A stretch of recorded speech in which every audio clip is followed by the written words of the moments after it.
जय श्री राम।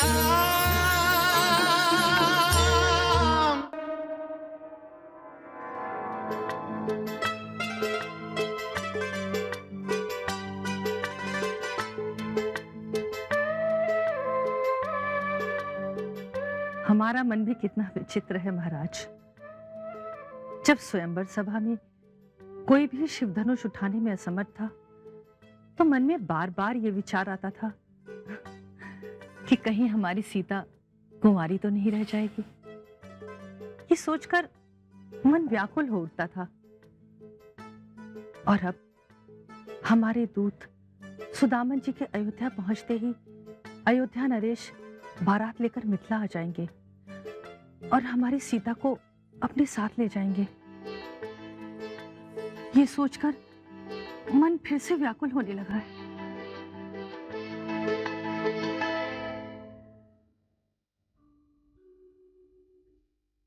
नहीं युधाजित, मैं भरत को तुम्हारे साथ नहीं भेज सकता।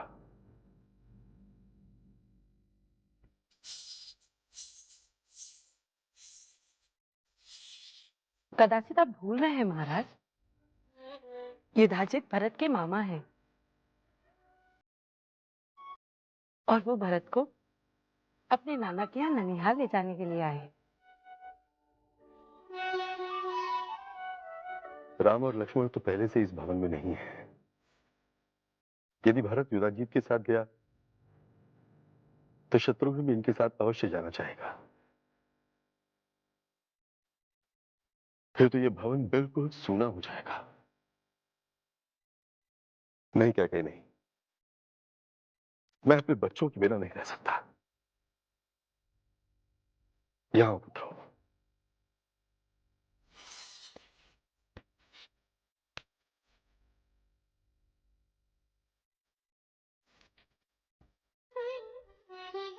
कहते हैं मनुष्य के 5 प्राण होते हैं।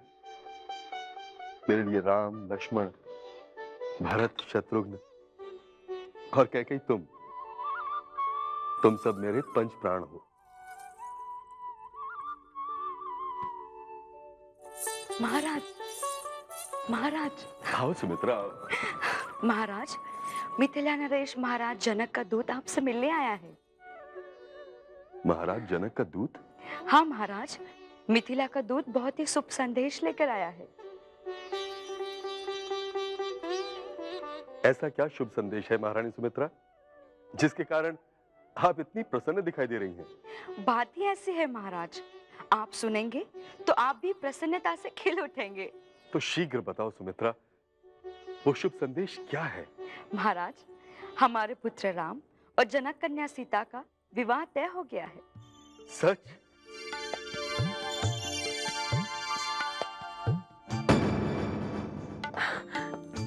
मेरे राम का विवाह? हाँ के मैं दीदी को ये शुभ संदेश देकर आती हूँ।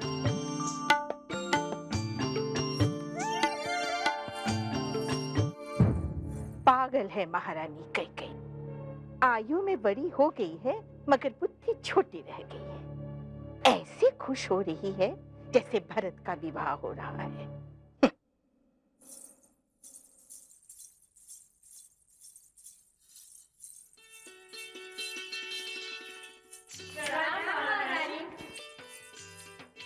अरे तुम सब यहाँ क्या कर रही हो?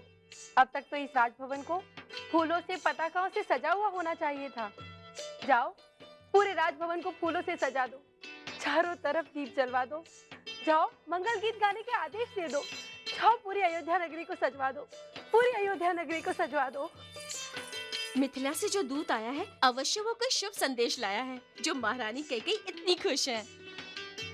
कौशलानंदन राम का विवाह जनक नंदिनी से होने वाला है। सुदामन जी, इस समाचार से केवल हम नहीं, सारी अयोध्या प्रसन्न हुई है। अब आप हमें महाराज जनक का शुभ संदेश सुनाइए। जी महाराज। श्री युद्ध अयोध्या नरेश को जनक का प्रणाम। प्रेम ऋषि विश्वामित्र की आज्ञा से अब हम आपसे प्रार्थना करते हैं कि विवाह समारोह के लिए आप अपने गुरु, पुरोहित, मंत्री, सेवक संबंधी सबके साथ मिथिला में पधार कर हमें अनुग्रहित करें। आपके दर्शनाभिलाषी जनक। गुरुदेव, आप निर्णय लीजिए। जैसा आप कहेंगे हम वैसा ही करेंगे। राजन, विवाह केवल लड़के लड़की का नहीं होता, दो परिवारों का होता है और ये संबंध बहुत ही शुभ है। राजन, जिसके चारों पुत्र विनम्र हों, धर्मपालक हों और श्रेष्ठ चरित्र हों, उसके पास सुख संपत्ति बिना बुलाए ऐसे चली आती है जैसे नदी बिना बुलाए समुद्र के पास चली जाती है। अतः राजन, आप संकोच त्याग दें। बहू के घर में आने का अर्थ है सुख समृद्धि का घर में आना। बहू का स्वागत करने के लिए बारात सजाइए महाराज। जो आज्ञा गुरुदेव। दीदी, आज मैं बहुत खुश हूँ। मैं बहुत खुश हूँ दीदी, मैं बहुत खुश हूँ। क्या बात है केकई, बताओ तो सही। दीदी, दीदी हमारे राम का विवाह तय हुआ है मिथिला की राजकुमारी जानकी के साथ। तुम सच कह रही हो कि? हाँ दीदी, हमारे राम का विवाह होगा।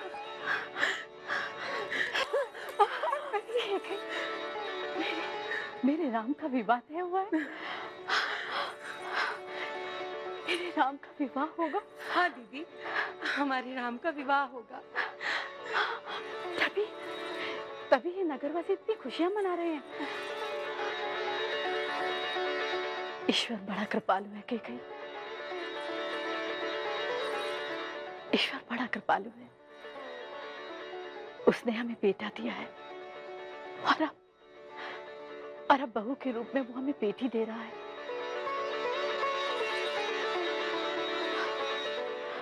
मुझे संभालो केकई। मैं खुशी के मारे में। अरे दीदी,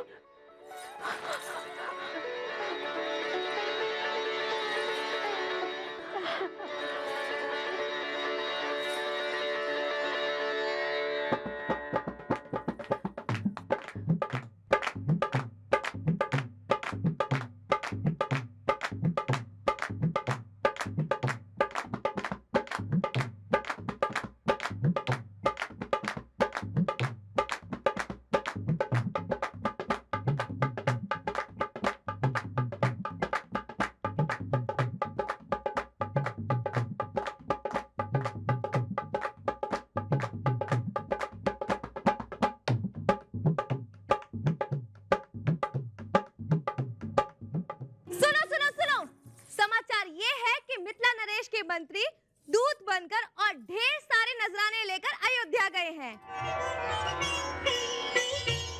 परंतु अभी परंतु किस लिए?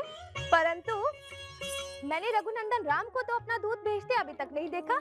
रघुनंदन किस लिए अपना दूत भेजेंगे? इसलिए क्योंकि उनसे सीता का विरह सहन नहीं हो रहा। फिर मैंने सोचा कि उन्हें दूत भेजने की क्या आवश्यकता है। उनके तरकश में कई दूत हैं। तरकश से एक बाण निकाला, उसको चिट्ठी बांधी और धनुष से बाण छोड़ दिया। बाण अयोध्या में और चिट्ठी अयोध्या नरेश के हाथ में। पिताजी, आप बारात लेकर शीघ्र अतिशीघ्र चले आइए। मैंने शिव धनुष भंग किया, भृगश्रेष्ठ परशुराम जी के क्रोध को शांत किया, परंतु मैं स्वयं अशांत हूँ क्योंकि मैथिली सीते मेरे सामने होते हुए भी मुझसे बहुत दूर है। आप आएंगे तो औपचारिकता पूरी होकर ये दूरी दूर हो जाएगी। अब अयोध्या नरेश आएंगे और अयोध्या की बहू को अपने साथ ले जाएंगे।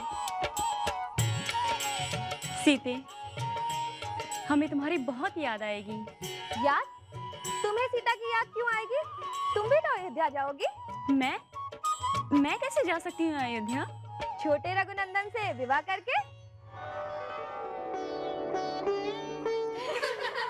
मालविका, कैसे बोल रहे थे स्वयंवर में? राम भैया के छोटे भाई महाराजा जनक, आपका प्राण यहाँ और मेरे प्राण वहाँ है।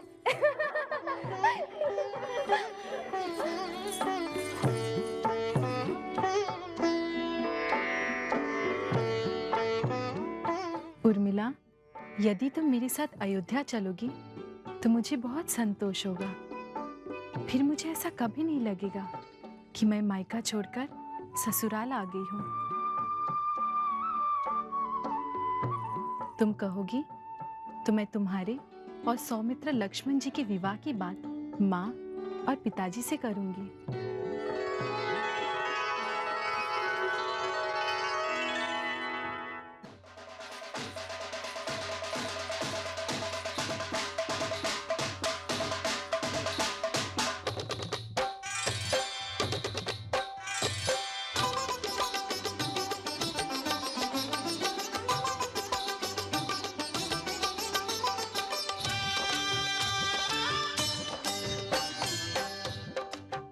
राम और सीता के विवाह को लेकर सारी मिथिला नगरी कितनी प्रसन्न है। स्वामी, सीता ने जो सूचित किया उस पर विचार किया आपने? सुमित्रा नंदन लक्ष्मण और उर्मिला की जोड़ी बहुत अच्छी लगेगी महाराज। सीता के साथ साथ यदि उर्मिला का विवाह भी तय हो जाए तो हमारी प्रसन्नता दोगुनी हो जाएगी।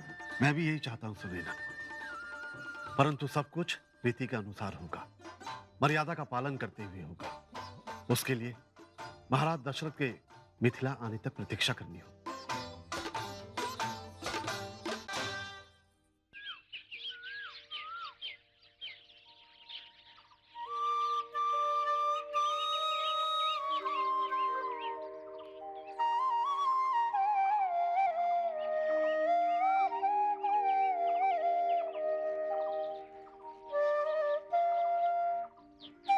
भैया, मिथिला नरेश का दूत अयोध्या पहुंच गया होगा ना?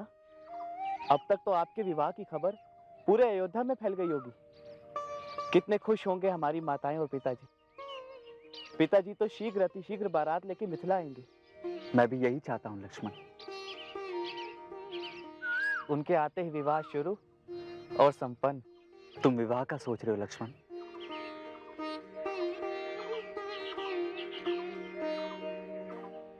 लेकिन मेरी आंखें तो पिताश्री और माताओं के दर्शन को तरस रही है।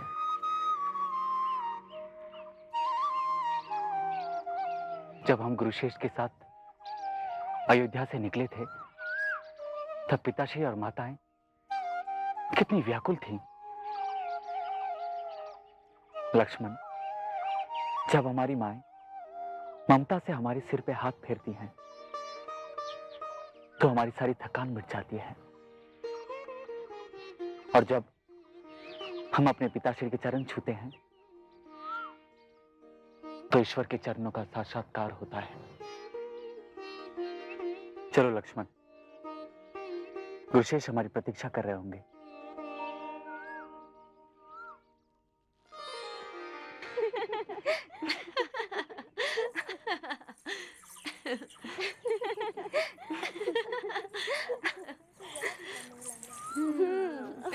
तुम भी ना। कैसी कैसी बात करती हो।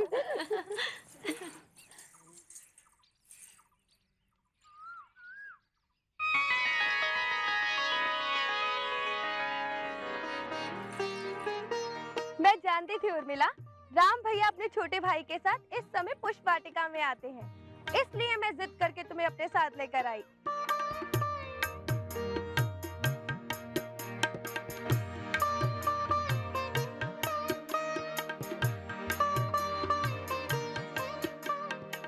प्रणाम रघुनाथ। चलिए चलिए भैया, देर हो रही है। छोटे रघुनंदन को अचानक क्या हो गया? प्रेम के साक्षात्कार से डर गए। परंतु छोटे रघुनंदन के मन में उर्मिला के लिए प्रेम की मृदु भावना जाग गई है। हम कैसे पता लगा पाएंगे मालविके? यदि छोटे रघुनंदन ने उर्मिला को पलटकर देख लिया तो समझ जाना कि उर्मिला ने उनके हृदय में स्थान बना लिया है।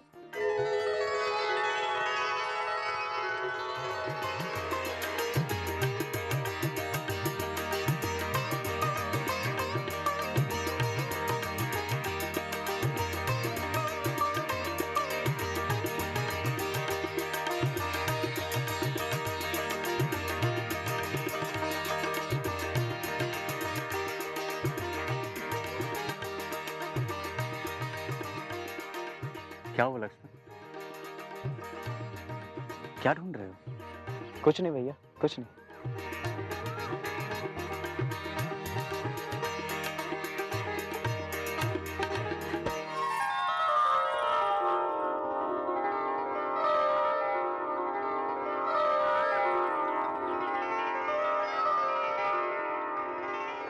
दीदी, उर्मिला ने सुमित्रा नंदन के मन में जगह बना ली।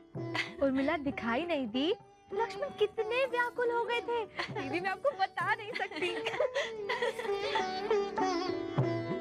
धीरज रखो उर्मिले, धीरज रखो, सब शुभ होगा। तुम्हारे विवाह के बारे में पिताजी अयोध्या नरेश से बात करने वाले हैं। बस अब ये प्रार्थना करो कि अयोध्या नरेश शीघ्र ही मिथिला आ जाए।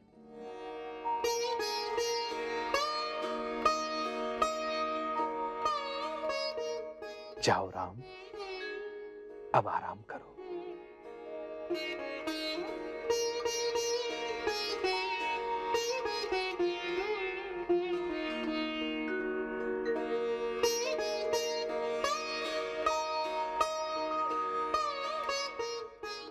कुछ कहना चाहते हो राम?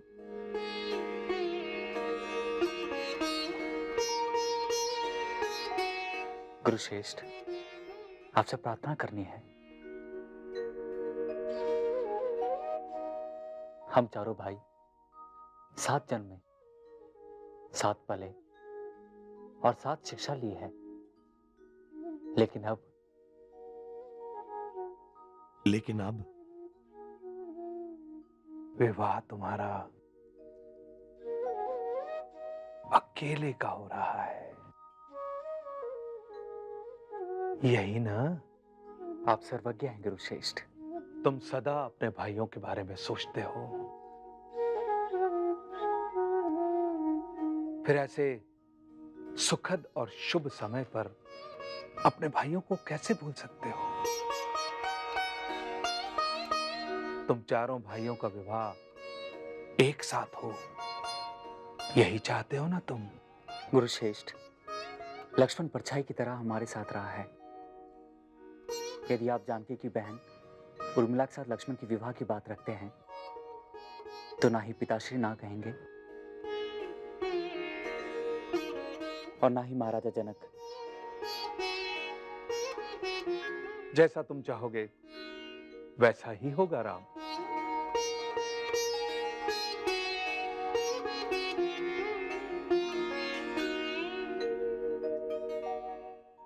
हमें इस बात की हार्दिक प्रसन्नता है कि हमारी प्रसन्नता में सारी मिथिला नगरी शामिल है।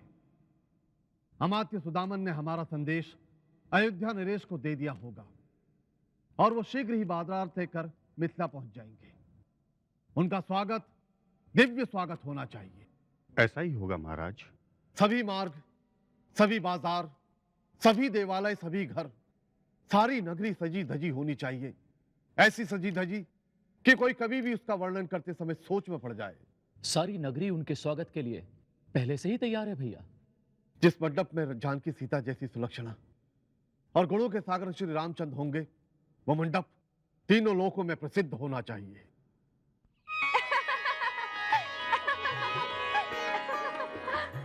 तुम्हें नहीं लगता मानवी, उर्मिला बार बार पुष्प वाटिका में आने लगी है?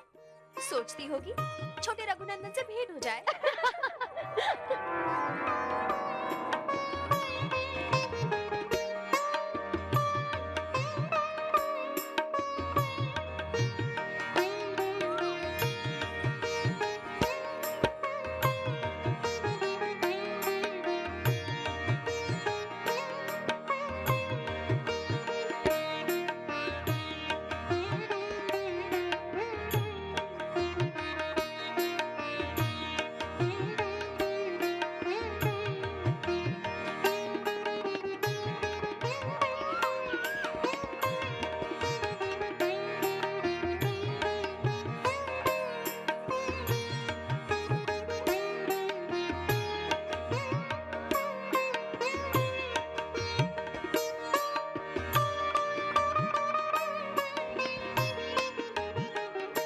मुझे आपसे कुछ बात करनी है राजकुमारी।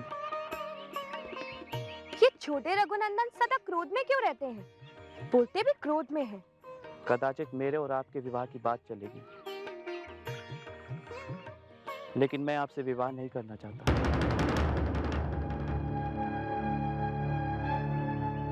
इसलिए आप अपने माता पिता से कह दीजिए कि आप मुझसे विवाह नहीं करेंगी।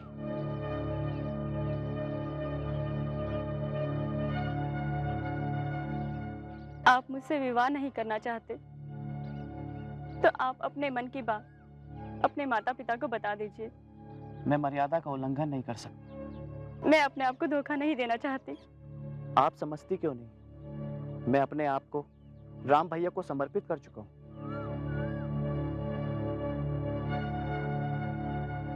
राम भैया मेरे परमेश्वर हैं। मैं अपने आप को भैया से दूर नहीं रख सकूंगा। परछाई की तरह भैया के साथ रहूंगा। इसलिए तो मैं विवाह ही नहीं करना चाहता,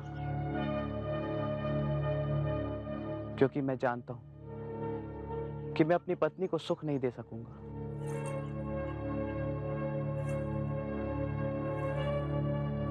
मुझे कोई शिकायत नहीं होगी। मैं कभी शिकायत नहीं करूंगी।